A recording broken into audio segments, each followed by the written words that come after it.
Hi family.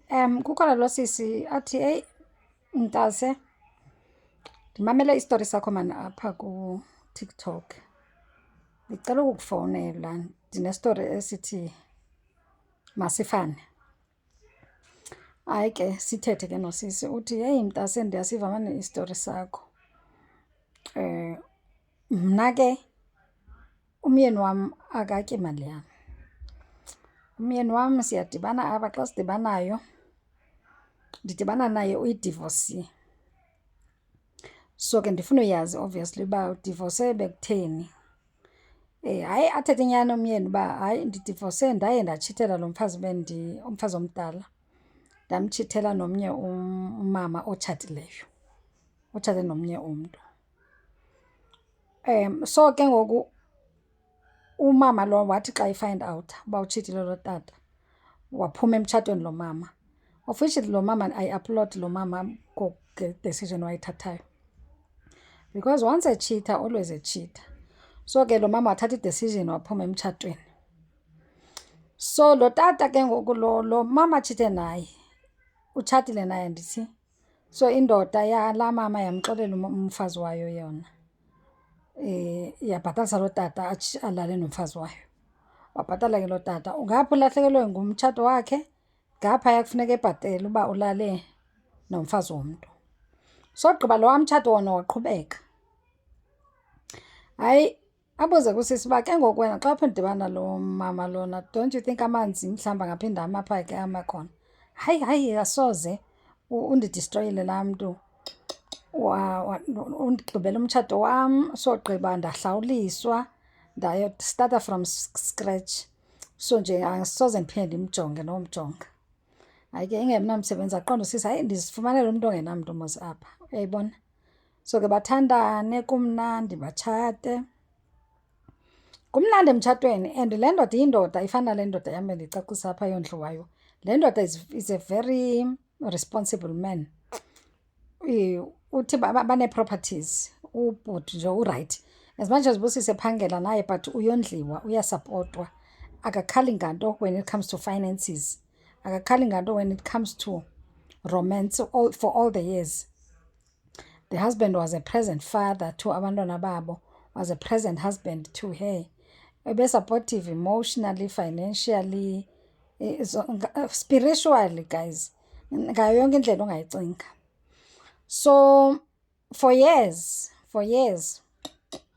I think for plus minus 12 years if I'm not mistaken. More than 12 years if I'm not mistaken. So uthi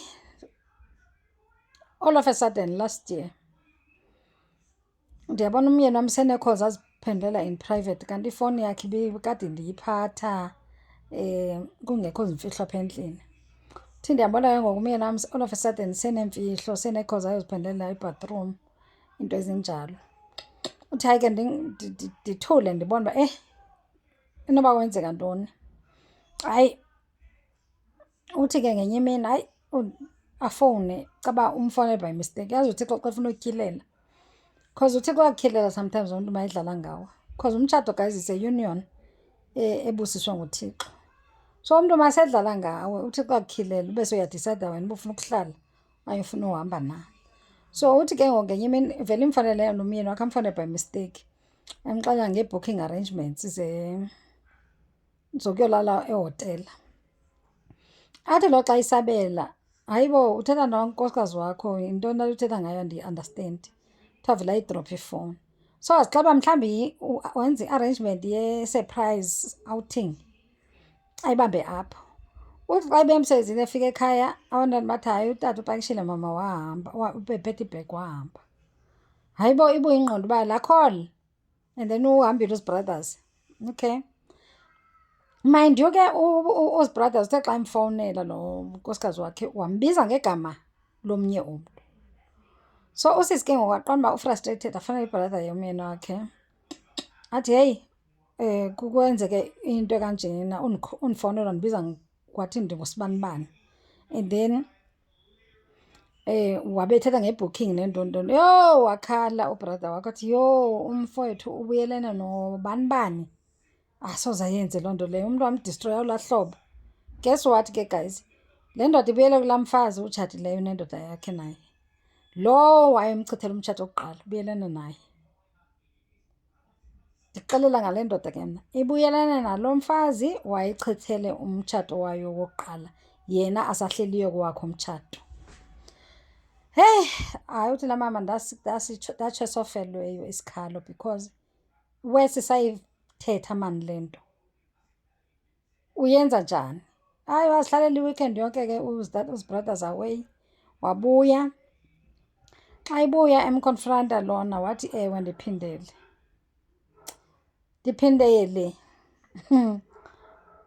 Ndiphindele, so uzokwenza ntoni ke? Ndiphindele.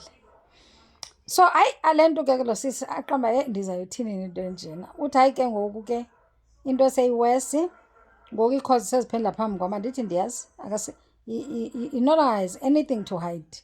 Iikhozi seziphendula phambi kwam and sevela ahambe nje aye kulaa mfazi anytime efuna ukuya kuye. Uthi kaba kwenye igame xa bephuma ke mhlawumbi on special occasions like birthdays zabantwana ntontoni, baphume as a family. Uthi heyi yafika ibirthday yomnye wabantwana bethu, uzibrothers wacaba usene-commitment yokuyobona laa mama lowa, wangayiphitshaphi nokuphitshapha, into engaqhelekanga. So uthi ke ngoku lo sisi, heyi into embi ke ngokunozi, umama walo sisi angumfazi womntu endibangene naye uSisangoma, and usisi iyeza ulikha apha endlini. Usisi iyeza ulikha apha endlini. That's why yena yakhe indoda yamxelelayo ngelaa xesha wayitshithile. And kuthiwa kwayile ndoda yakhe atshate nayo usisi lona uyidontsa ngempumlo, kuthiwa yinto sisithithithi sesidididi. Sisidididi esivuma yonke into ethethwa ngulo mfazi. Uthi ke ngoku iwari yam into esendiyibona kwayilo wam ke ngoku apha endlini, uba sizokwenza into uqala kulaa mama abuze kuye. Uthi into ezokwenziwa apha endlini kuvuma laa mama kuqala. Uba ndinomkhuhlane ufowunela laa mama ambalisele. Anything esizoyenza apha endlini uqala phaa kulaa mfazi womntu athethe naye uba heyi ke ngoku apha endlini kukanje kanje senze njani. Naku ke omnye umama guys ukwidilema. Mna guys, I'm not in the right position to say to this lady makatshiye umtshato wakhe. I think lo sisi is just holding on to indoda yakhe yayike yarayithi kuye, and uyayisizela, uyayibona nkosi yam uba isetyenziwe. Just like le nto ebeyenziwe kum, ndisetyenzwe ngayeza. Uyayibona uba indoda yakhe isetyenziwe, and I understand her frustration yoba noba ndiyamshiya lo myeni wam uyophaphama lothi lixebuka iyeza iyobe engenamfazi engenabantwana because lo mntu usetyenziwe. Guys, who in their right senses reports everything to a side chick? Who in their right senses i-decision bayizokwenziwa apha endlini uqala uyibuze emfazini womnye umntu? Akushona uba yi-side chick ke ayibona ngathi uzoyitshata kusasa, ngumfazi wenye indoda guys, ngumfazi wenye indoda. So usisi ukhona apha kulo TikTok, umadvayiza uthini, uthi makathini kule situation le. Akakhali ngamali lo sisi, akakhali ngoba balala bengadlanga. Utata is-supportive. Caba laa mfazi usatsho athi hayi nika umfazi wakhe imali. Uthi andikhaleli imali, andikhaleli kwantonozi, ndikhalela nje uba ndizibona sendisesithenjini nomfazi wenye indoda. So nimadvayiza nithini? Mna guys amadoda ndiyawazonda, so i-advice yam would be to say uyonqanana sisi ubulala le ndoda enzela uzophumla. Hayi ndikhathele magayizi, andisena-advice especially when it comes to men. Kwayiloba udlisiwe usetyenziwe, mna ndithi men deserve everything that comes to them. Andithi xa bedlise thina kurayithi, urayithi nawe bamdlise futhi. Guys, andikhani advise lo sisi, mna yam i-advice nkosi yam, hayi